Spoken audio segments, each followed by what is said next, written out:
गर्भ गीता एक ऐसा ग्रंथ है जिसमें संपूर्ण ज्ञान समाहित है।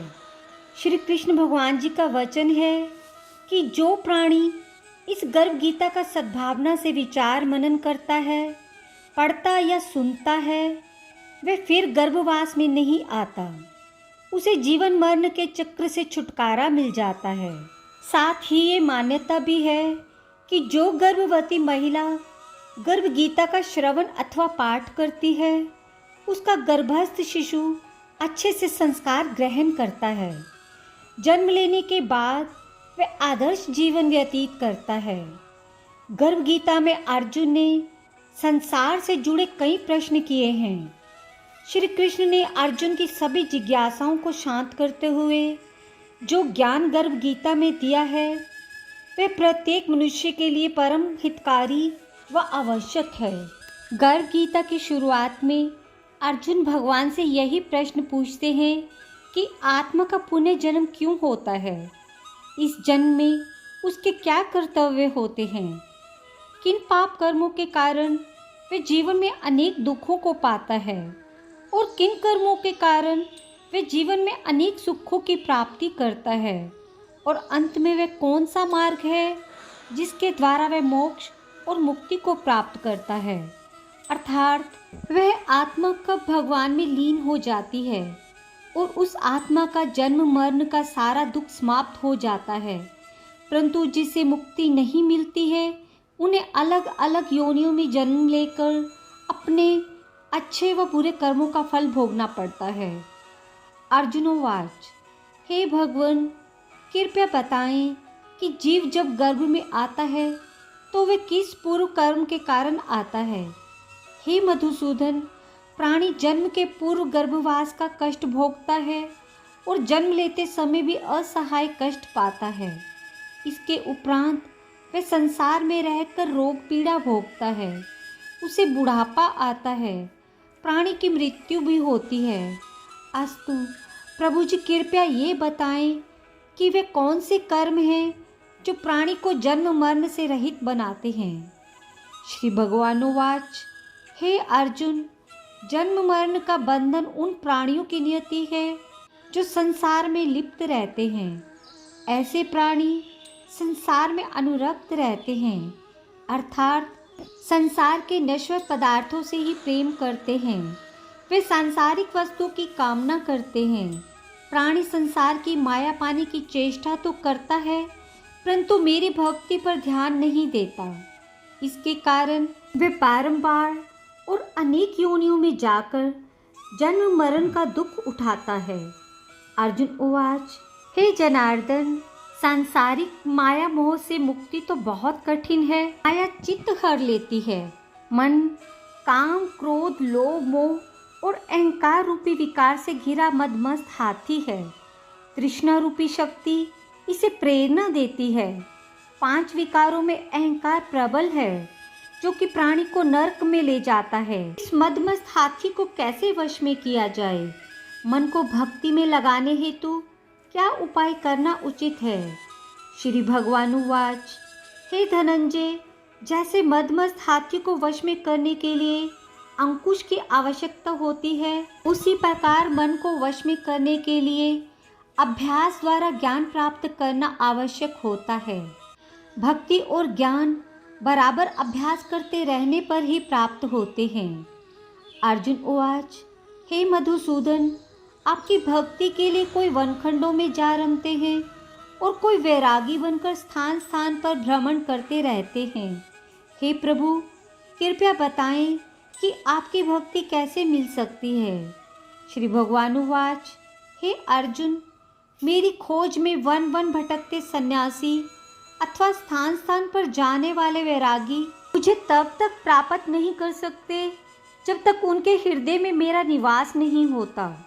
तब अथवा वैराग्य का अहम तो मेरी भक्ति पाने में बाधा डालता है। जटा धारण करने अथवा भस्म लगा वैरागी बनने मात्र से जीव मेरी कृपा का पात्र नहीं बन जाता। अहंकारी को तो मेरा दर्शन सुलभ ही नहीं होता। मैं शुद्ध हृदय वाले सतत अभ्यासी ऐसे जीव को मिलता हूँ जो काम, क्रोध, मोह ममता और अहंकार से परे है। अर्जुन उवाच, हे माधव, प्राणी पंच विकार जनित प्रवृत्ति के कारण लौकिक जीवन नष्ट कर लेता है। हे मुरारी, कृपया बताएं कि वे कौन सा पाप है जिसके कारण किसी व्यक्ति की स्त्री असमय मर जाती है। किन पापों के फलस्वरूप अल्पायु में पुत्र मर जाता है और कौन से पाप के कारण व्यक्ति वीर्यहीन हो जाता है। श्री भगवानुवाच, किसी का लिया हुआ ऋण नहीं चुकाने वाला पति पत्नी हानि का दुख उठाता है। उसी प्रकार किसी की धरोहर को ना लौटाने वाले का पुत्र अल्पायु में ही मर जाता है। किसी को सहयोग सहायता का आश्वासन देकर भी समय आने पर सहयोग ना करने वाला वीर्यहीन होता है। ये सब भयंकर पाप हैं जो स्त्री पुरुष एकाकी भोगते हैं। अर्जुन उवाच, हे दयानिधे, किस पाप के फलस्वरूप प्राणी सतत रोगी रहता है और किस कुकर्म के फलस्वरूप बोझा ढोने वाला जघन्य पशु बनता है। श्री भगवानुवाच, हे अर्जुन, जो भी मनुष्य कन्या दान करते हैं और इस दान में मूल्य लेते हैं वे दोषी हैं। वे मनुष्य सदा रोगी रहते हैं। अभक्ष्य भोजन और विषय विकार के वास्ते मदिरा पान का सेवन करने वाला अधम योनि में जन्म लेता है। झूठी गवाही देने वाला और भोजन बनाकर जो पहले स्वयं भोजन करते हैं और पीछे परमेश्वर को अर्धे दान करते हैं, वह बिल्ली और सूकर के योनि प्राप्त करते हैं। अर्जुन उवाच, हे प्रभु, इस संसार में जिनको आपने धन धान्य दिया है और उत्तम साधन दिए हैं तो उनका पुण्य क्या था। श्री भगवानुवाच, उत्तम रीति से सुयोग्य पात्र को स्वर्ण आदि दान करने वाला धन धान्य और वाहन आदि पाता है। सत्य सनातन वैदिक रीति से सुयोग्य वर को विधि पूर्वक कन्या दान करने वाला उत्तम मानव योनि का अधिकारी बनता है। अर्जुन उवाच, हे प्रभु, संसार में कोई तो सर्वांग सुंदर है और कोई कुरूप है। तो श्रेष्ठ स्वास्थ्य और स्वरूपवान शरीर किन पुण्यों से मिलता है।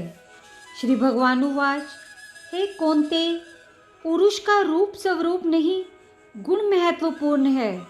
फिर भी आकर्षक देह संत विद्वानों की सेवा एवं निरंतर ज्ञान की आकांक्षा के फलस्वरूप मिलती है। अर्जुन उवाच, हे दयानिधि, प्राणी धन और सांसारिक सुखों से मोह क्यों रखता है। श्री भगवानुवाच, हे माँ बाहो, अगर मेरी कृपा से प्राणी वंचित हो जाए तो धन दौलत और सांसारिक रूप आदि से प्रीति करने लगता है। यह सब नाशवान है। विवेकी साधक को इससे दूर रहना चाहिए। जो व्यक्ति सांसारिक व्यामोह से मुक्त हो काशी, हरिद्वार, अवंतिका, अयोध्या आदि पवित्र स्थलों के दर्शन और मेरी निष्काम भक्ति करता है, वह राजा जैसी संपन्नता और ज्ञान प्राप्त करता है। इसी प्रकार विनम्र भाव से गुप्त दान करने वाला, कामना रहित होकर दूसरों की सेवा करने वाला सदा अपनी आवश्यकता अनुसार धन पाता है। उसकी काया निरोगी रहती है। अर्जुन उवाच, हे प्रभु, प्राणी में रक्त विकार, खंड, वायु, अंधा अथवा पंगुता का कारण क्या है, बताने की कृपा करें। श्री भगवानुवाच, हे धनंजय, मेरी भक्ति से परे मायालिप्त नशे व्यसनों में रत रहने वाला, क्रोधी, रक्त विकार, आलस्य में डूबे दरिद्री, शील, संयम रहित खंड वायु जैसे रोग से ग्रस्त रहते हैं। पतिव्रत धर्म का उल्लंघन करने वाली और संयम रहित स्त्री के पति में पंगुता और ज्योतिहीनता आती है। अर्जुन उवाच, हे जगत गुरु, कृपा करके गुरु दीक्षा के विषय में भी कुछ बताएं। श्री भगवानुवाच, हे कौन्ते, तुम धन्य हो और धन्य है तुम्हारी माता। तुम्हारा ये प्रश्न संसार के लिए कल्याणकारी है। हे पार्थ, संयमी और इंद्रियों को वश में करने वाला कोई सिद्ध पुरुष जो ईश भक्ति और परोपकार में लगा हो, गुरु रूप में धारण करे। अपने गुरु के मार्गदर्शन में मेरी आराधना कर व्यक्ति गुरु कृपा से मेरी भक्ति पाता है। ऐसे गुरु से विमुख प्राणी सप्तग्राम को मारने का पाप भोगता है। उसका मुख देखना भी पाप है। जैसे मदिरा भांड से सटा गंगा जल अशुद्ध हो जाता है, उसी प्रकार गुरुद्रोही गृहस्थ साधक की साधना निष्फल रहती है। ऐसा व्यक्ति कुकर, सूकर, गर्दभ, काक आदि योनियों को पाता है। वह अजगर के समान आलस्य में डूबा तिरस्कार पाता है। अतः गुरु आज्ञा पालक, साधनशील, व्यसन रहित जीवन व्यतीत करना चाहिए। हे धनंजय, गुरु दीक्षा बिना साधक का उद्धार नहीं होता है। मेरी भक्ति की इच्छा करने वाले को गुरु धारण करना उत्तम है। जैसे नदियों में गंगा, व्रतों में एकादशी और जीवों में मनुष्य तन श्रेष्ठ है, उसी प्रकार साधक की सिद्धियों में गुरु कृपा श्रेष्ठ है। गुरु सेवा का फल अश्वमेध यज्ञ से भी अधिक फलदायी है। गर्भ गीता ज्ञान इति। गीता में श्री कृष्ण ने कहा है कि हर इंसान के द्वारा जन्म मरण के चक्र को जान लेना बेहद आवश्यक है, क्योंकि मनुष्य के जीवन का मात्र एक ही सत्य है और वो है मृत्यु। जिस मनुष्य ने इस दुनिया में जन्म लिया है, उसे एक दिन इस संसार को छोड़कर जाना ही है और यही इस दुनिया का अटल सत्य है। राधे राधे। आशा है मेरी वाणी में श्री कृष्ण द्वारा दिया गया ज्ञान आपको अवश्य पसंद आया होगा। ऐसी ही भक्ति और ज्ञानवर्धक वीडियो और देखने के लिए मेरे चैनल को सब्सक्राइब और वीडियो को लाइक करना ना भूलिएगा और अपनी प्रतिक्रिया कृपया नीचे कमेंट बॉक्स में दें।